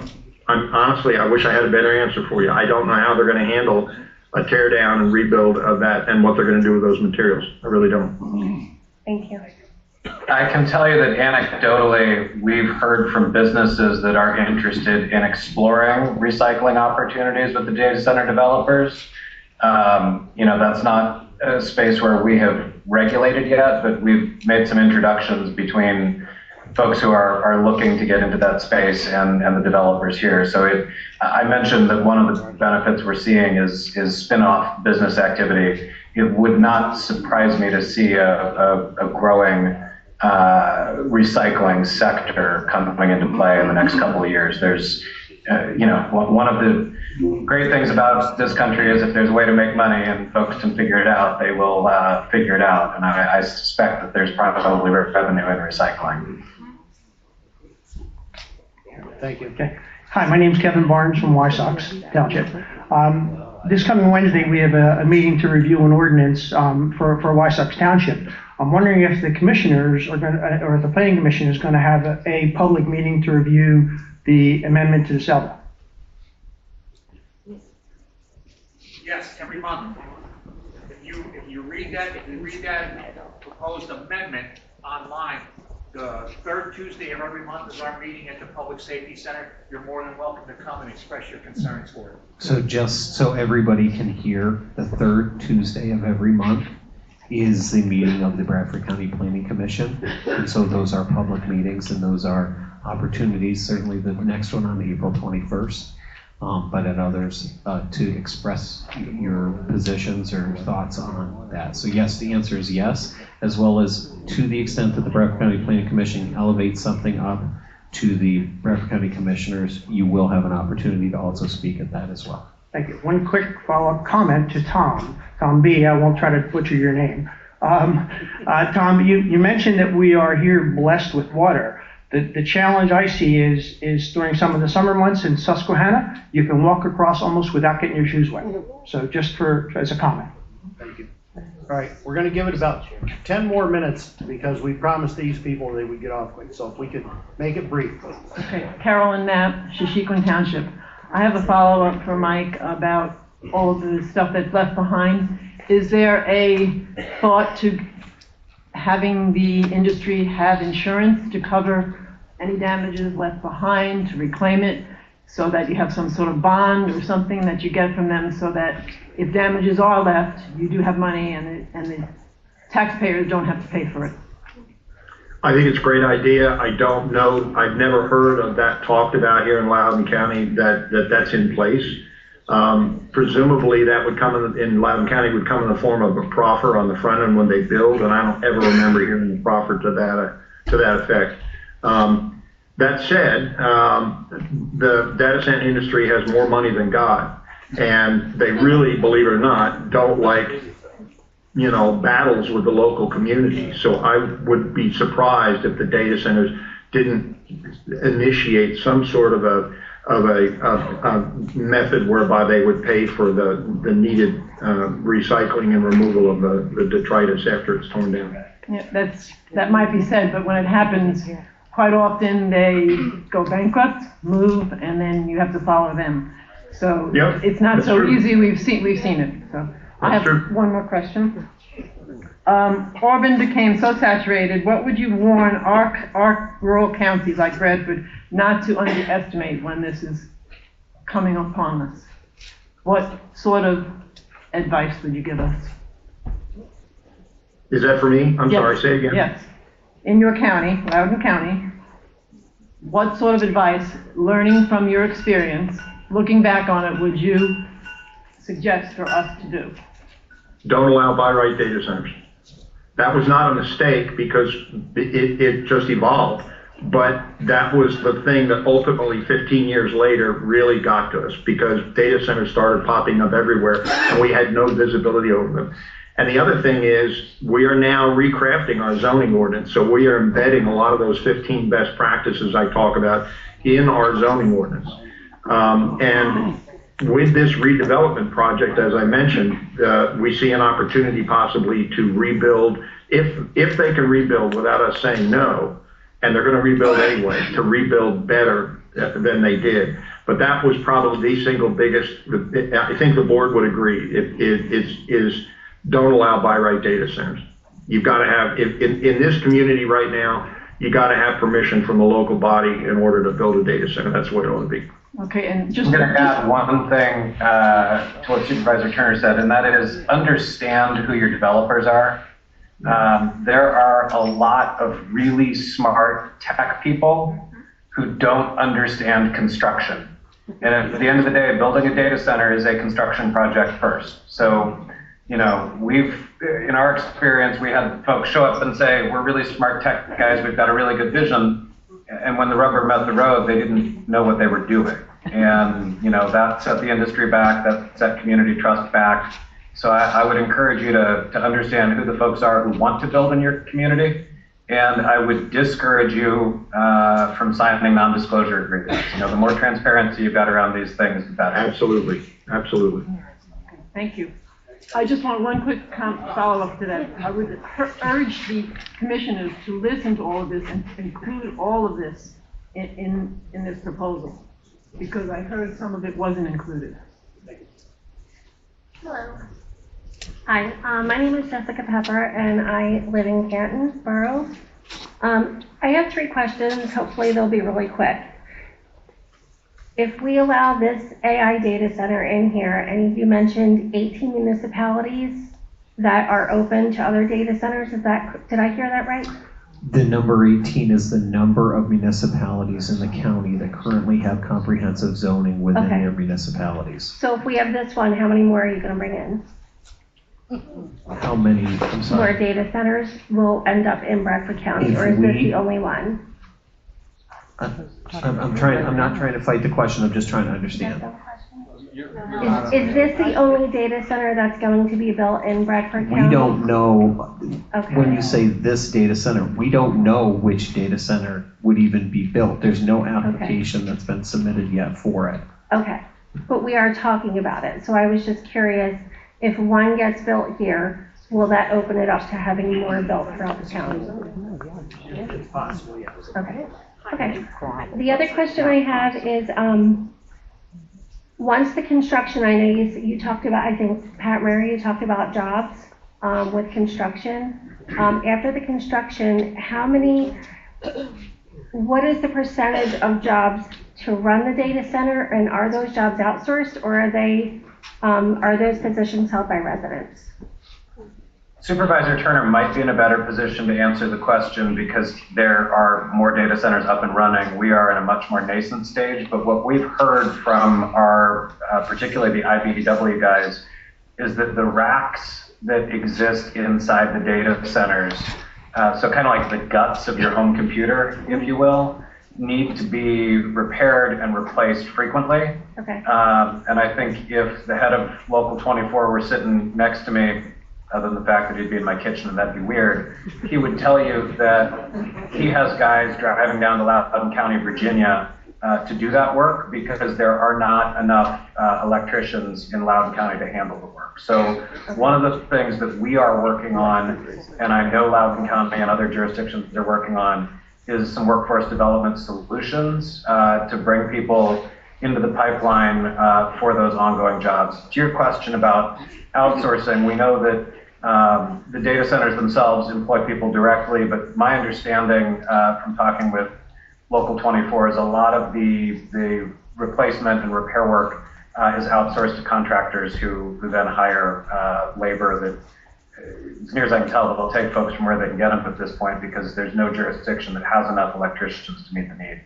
Okay, all right. And then real quick, you talked about a lot of misinformation and disinformation about the negative environmental impacts of the data centers.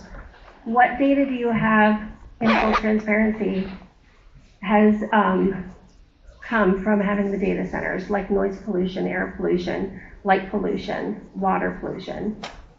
I mean, I want to start with a very simple statement, and that is not every criticism is misinformation or disinformation. So I apologize if I left you with that impression. Thank you. I was simply making the observation that there is plenty of noise that we have to cut through in these debates. And we are always happy to have a conversation with folks who come with data and come with concerns. The way our regulatory system works, the Maryland Department of the Environment is involved with a lot of the air quality questions and a lot of the water quality questions. In terms of longitudinal data, someone asked me about that recently, and I said, well, when I think about longitudinal data, I think about data that's collected over a series of years. And we're not to a point where we've had a data center up and running in our community for years. We've had a construction project going on. So one of the downsides to a relatively new industry is that a lot of the data that you might be able to get for an industry that has been established in this country for decades or a century just doesn't exist with this industry.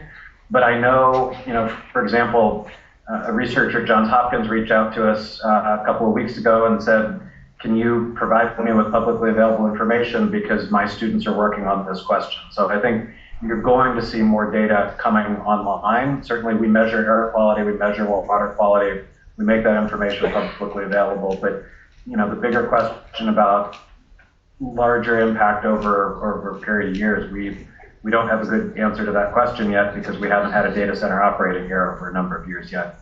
Okay, so we don't know right now what the potential health hazards can be to the residents. Is that accurate? I would sum up and say probably right, because we don't even know what type of data center would be coming to our county just yet. Okay. So, all right, we're going to give it 2 more minutes for the people online because they've been very patient with us. So if we could direct the questions, whatever one you've got to them very quickly. Max Rogers, Tioga County, New York. My question is for Mike Turner because it's regarding something that you said. When you referred to the data center that was being rebuilt, You said that it was kind of, you refer to the constituents and their desire to kind of no more new data centers, and your decision to kind of rebuild the old one that was being abandoned was a choice between bad and worse. And to me, it sounded like it was almost as though the county had relinquished its ability to seek an off-ramp in the event that the community doesn't like data centers. This might be pedantic, but is that the case? Does a community or county relinquish its ability to say no? Thank you. Here's just really quickly. First of all, this redevelopment project, this is in the future. None of this is happening right now. I heard about this just a couple of days ago. This is the first one we know about where an existing data center wants to tear down and rebuild. The zoning laws are such that if you create a permitted use on a piece of land by your zoning ordinance, and that person or that entity builds that permitted use on that land, subsequent to them building that, you can't then change that zoning and take away that permitted use, or you will get sued and you will lose. So once you make a contract with the owner of that land, this is what you can do with that land. They can do that with that land, and you have very little legal recourse if they do that with that land. And that's the problem that we have. If they tear down their data center and they come to us and say, we want to build a new, different kind of data center, that opens up the whole legislative process, and we can then vote that down if we choose to do that.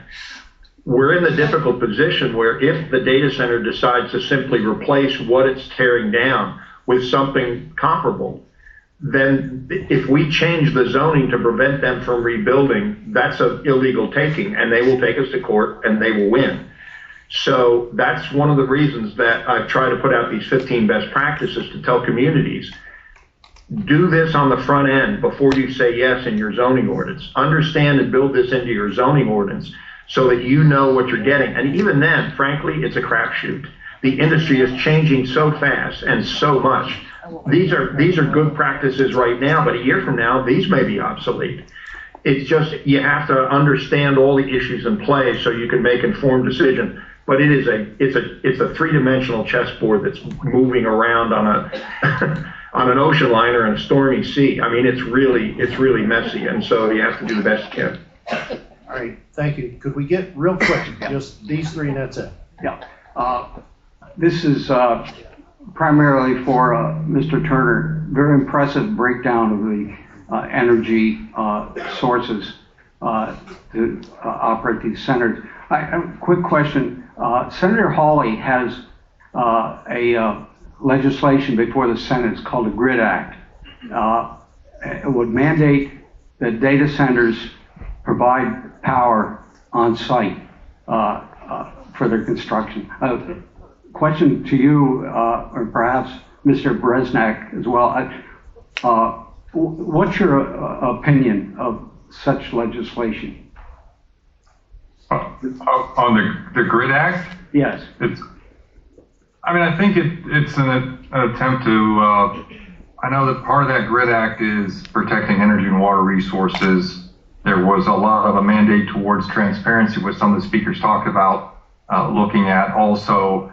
And I think that the bring your own power is a result of an issue with consumers getting stuck with expansion of transmission lines. You've seen this happen in areas in the South, especially some communities where projects were coming in and didn't come to fruition, or they ran out of capital. And those are called stranded costs. Like, you start to build this infrastructure and they're not completed. They also need a longer term power purchase agreement to make sure it's a viable project. So to bring your own power, you're also hearing this from the federal government as well. And this has kind of ramped up in the last few months if you've been listening to some of the public announcements from both the federal and the state level, that bring your own power is something that they want. And it's primarily to protect ratepayers from getting stranded and having to bear the cost of that expansion if for some reason it doesn't come to completion or doesn't use as much power as was anticipated. But that's something that just was announced, I think, in the upcoming, governor's budget. And just so you know, I mean, you remember the baseload power slide that I put up there? What are they going to bring on site to generate baseload power? You're a 100 megawatt data center. You got to bring a power source on site that's going to generate 100 megawatts of power over 90% of the time to be considered even remotely dispatchable. It doesn't exist. We have one data center operating in island mode, which we don't think they did it maliciously. They spent $1 billion on a land lease, and 2 weeks after they spent the $1 billion, they were told by Dominion, oh, and by the way, you're not going to have any grid power for 3 years. So they put 8 gas turbines on their site, and they're running these 8 natural gas turbines 24/7, 365. The noise complaints are coming out of the roof. We get noise complaints every day for this site. That's the only option they have for baseload power. And it's surrounded by a residential community that is getting this noise 24/7, 365. That's on-site power. That's all they have available to them until small modular reactors come on board. That's all they have. So bring your own power it's a great catchphrase, but right now there's no technology to do it. What about these micro nuclear generators? In Virginia, the last governor instituted 7 of those around the state to generate power around the state. Why can't those be a solution to that? I understand that they use waste nuclear residue now with much lower refining, and there's just an endless amount of waste nuclear fuel stored in the country. So it seems like that has potential. The governor was talking about a 1 gigawatt reactor down at Lake Anna or in that neighborhood. That's not a small modular reactor. The small modular reactor is what's called HALEU, high assay low enriched uranium. All of our waste in the country right now is enriched to 5%. HALEU takes it to 19.75%, which is just a hair below the weapons grade. They are sodium fast reactors. They don't have a blast zone because you can take the cooling rods out of the coolant and it shuts itself down. The problem is none of them have been licensed yet. Oklo is a major one. X Energy is a major one. They're close. They're moving along. Their stock is doing very well, but they're not licensed yet. So I'd say they're 2 or 3 years away from a first practical one. I was out at Idaho National Labs a few months ago. Oklo had just cut the ribbon on their first experimental small modular reactor. They're coming, but they're still far away. If we could, these last 2, if we could, please. Okay, one of my questions, my name is Sandy Curtis, I'm from Asylum Township. My one question is for Todd, and I'm not gonna kill your last name. But you were saying that most of these use at least 100,000 gallons of water a day. Okay, now, if you wanna put 3 within 20 miles in the same county along the Susquehanna River, you're talking at least 300,000 plus talk of another power plant or 2 coming into the communities. There's another how much water coming out of the water basin. What are we doing to our water aquifer, and what's it going to do to the people's wells in the area and that stuff? Is Todd still with us? I think everything's froze. and so that I know Tom Beresnyak is there, and maybe he can answer, but that would be a great question for Todd Eaby. I think Todd left us with Susquehanna River Basin Commission. Oh, he is? Nobody's there now. Okay. All right. My question for you. Recording in progress. Todd, the question was about the concern that Ms. Curtis had about the aggregate effect of water withdrawals from the Susquehanna River and potential effects she was concerned about groundwater withdrawals. Not just the water from the Susquehanna. I mean, they're talking at least 3 of the data centers right along the Susquehanna River. They're talking at least 1 power plant, if not 2 power plants.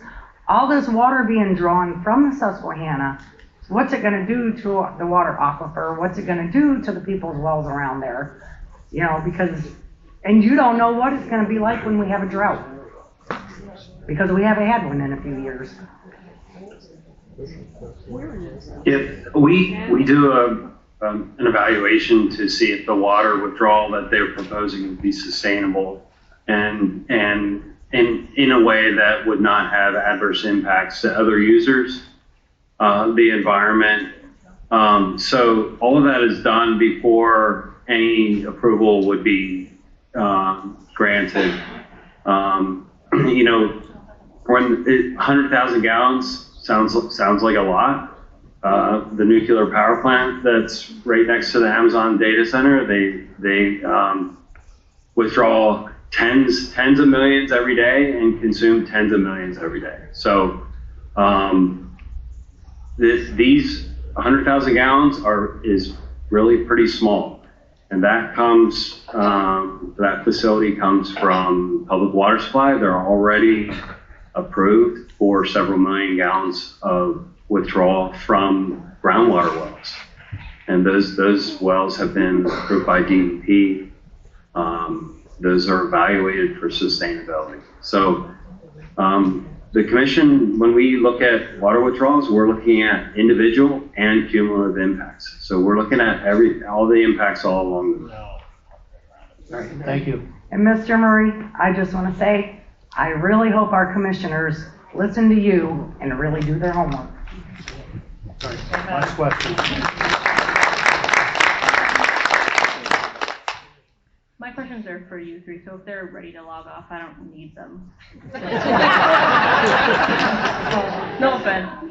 But I have three questions, if we have time for the three questions. Carmita Kalaman, I live in New Albany. I saw something about fire risk, and the majority of our fire companies are volunteer. We don't have a lot of money and funding to deal with that. Everybody's seeing the ashtrays all over on the ground in our forests. So if a fire were to happen and it wasn't contained well, this puts our community members at significant risk. Safety-wise, financially. So if we are going to build a cushion for that, which I assume we hopefully would, not only who is paying for that, how are we ensuring the safety of our, are we, I guess, how, are there any plans at all on how to deal with that? Okay, there we go. Good question. So the community ask, I think one of the commissioners, if not both, from Loudoun and the chief clerk from Frederick talked about the community ask portion. So what that is would be if we get it, we don't know we're going to get one. I mean, they're proposed, they're looking and all that. But if one comes, it's very important that at the very beginning, we go and we get the fire companies taken care of, whether it's new trucks or whatever that we need for that. As far as the safety goes, we get that taken care of up front. And just so the crowd knows too, this is the second time these folks have been here. Mr. Murphy drove up from Frederick, turned around, drove home. We had a town hall for all the municipalities in Bradford County.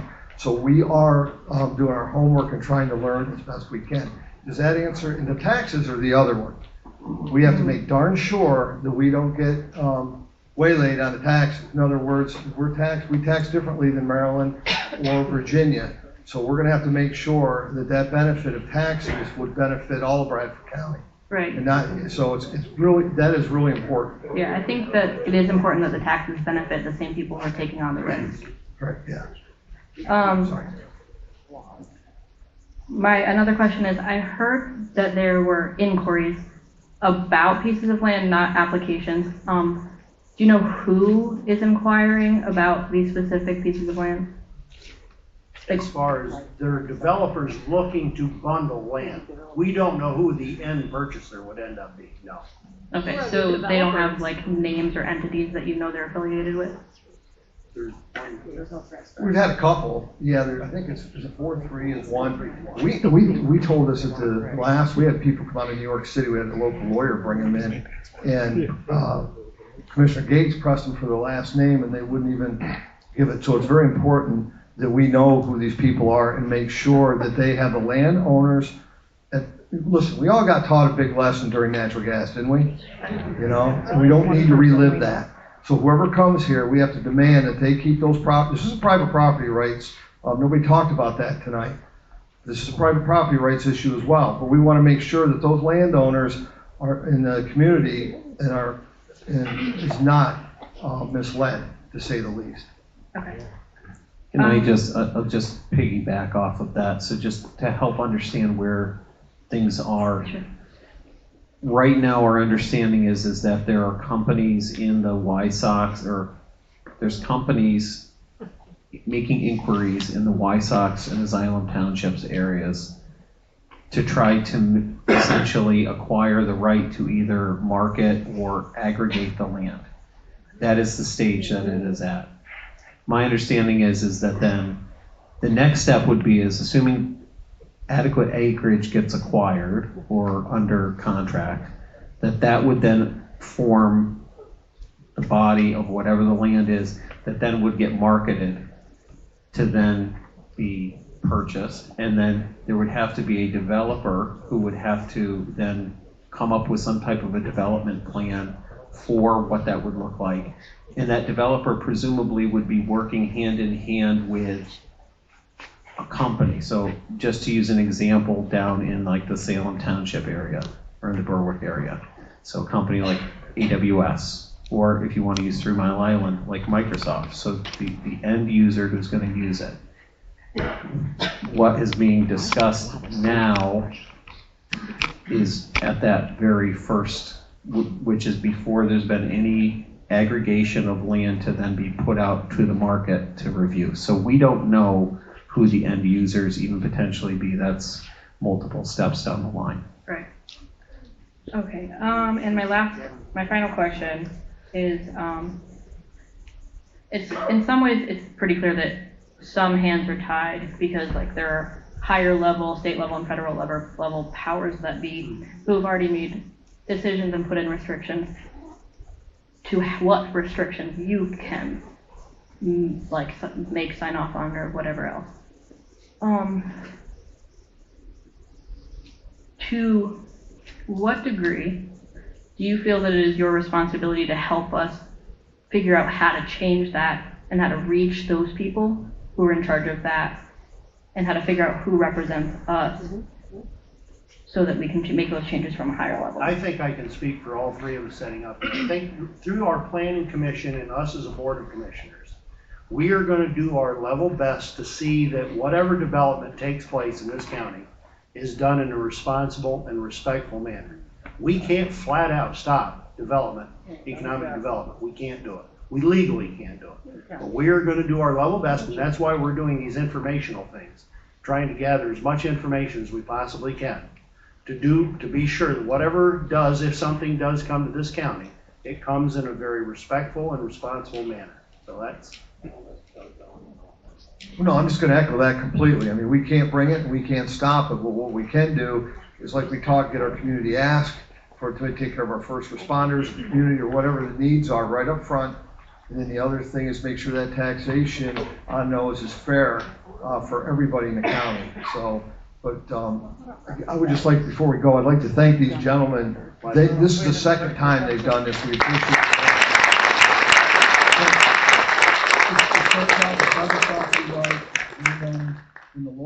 In your local townships, and then of course, we're going to do the best we can to work with everybody. I'd like to rephrase my question. No, I feel that it wasn't. I was going to try to answer answer your question. So, if I wrote it down, to what degree do we feel it's our responsibility to advocate to state and federal officials to empower us to do more? I will say this, at the state level, you have access, and ironically, we can talk to our representatives and our senator for this area. We can speak to our United States senators, we can speak to our U.S. representatives, as can any of the individuals in this audience as well. At the federal level, the record is clear in terms of where different elected officials at the federal level feel. Likewise at the state level. So in the legislature, and I would encourage, this as a little plug for my for the town halls that I'm putting on behalf of the commissioners. There's another one in East Smithfield tomorrow. I've got a slide in my slide presentation that goes through some of the pending bills at the House level, as well as some that are at the Senate, as well as to discuss what's happening at the federal level.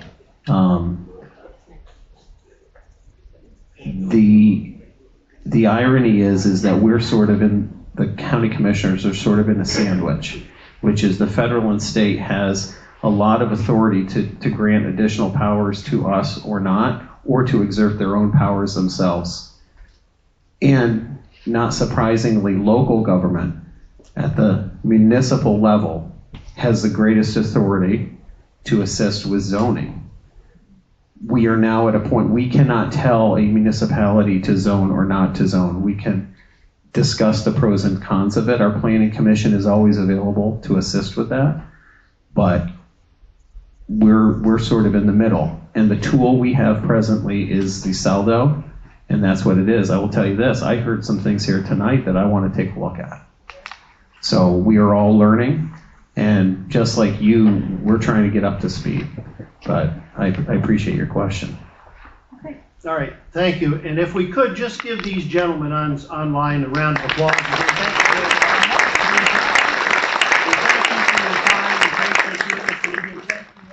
For sharing your information with us.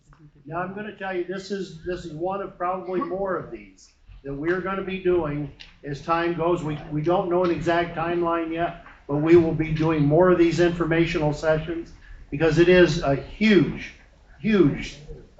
development that could take place in our county with implications that, you know, we want to be sure that if it's done right. So again, we want to thank those people that were online. We want to thank the Wyalusing Area Junior Senior High School for sponsoring us. Great auditorium, by the way. Yeah. So thank you all for coming out. We appreciate it. Thank you very much.